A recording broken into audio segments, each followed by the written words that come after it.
I solved the crime that left investigators speechless.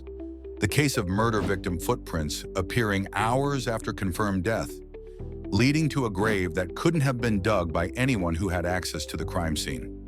What I discovered about Michael Harrison's impossible posthumous footprints will change how you understand death, consciousness, and the possibility that dying might not be as final as medical science believes.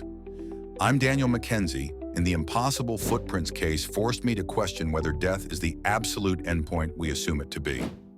Michael Harrison was found murdered at 11:47 p.m., with time of death confirmed by the coroner at 11:52 p.m. His body was photographed, the crime scene was secured, and the investigation began according to standard protocol. At 3:15 a.m., fresh snow began falling. Weather Service data confirmed the snowfall started at exactly 3:15 a.m. and continued until 6:30 a.m., covering the crime scene and surrounding area with pristine white powder.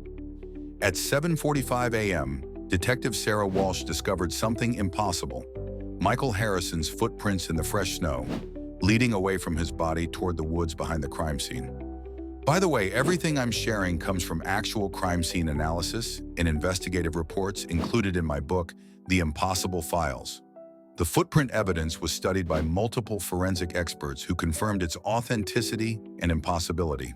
The footprints were definitely Michael's: unique boot pattern, distinctive wear marks from a recent repair, stride length matching his gait analysis from security footage.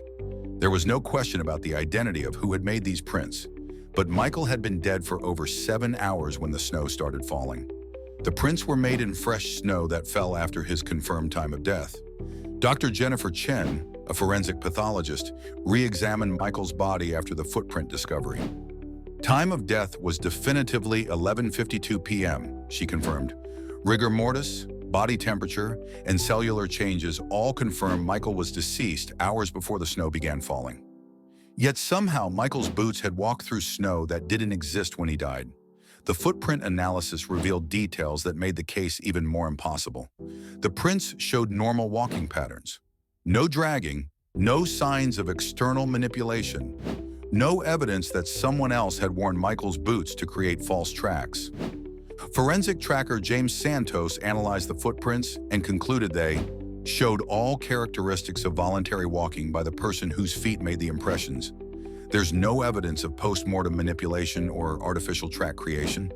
This is just one of 16 cases involving impossible posthumous activity in my book, The Impossible Files. Link below. But the impossible footprints case became truly disturbing when investigators discovered where the footprints led. The tracks ended at a freshly dug grave in the woods, precisely 6 feet deep and exactly the right size for Michael's body. The grave showed signs of recent digging, with displaced earth and tool marks consistent with manual excavation, but no living person had access to dig this grave. The crime scene was secured immediately after Michael's murder. Police had monitored the entire area. No one could have entered the woods to dig a grave without detection. The soil analysis confirmed the grave had been dug between 4 a.m. and 6 a.m. during the snowfall after Michael's death, while his footprints were being made in the accumulating snow. Dr. Michael Torres, a soil forensics expert, concluded that the grave excavation occurred during the time frame when the impossible footprints were being made, suggesting both were created by the same individual despite that individual being medically deceased.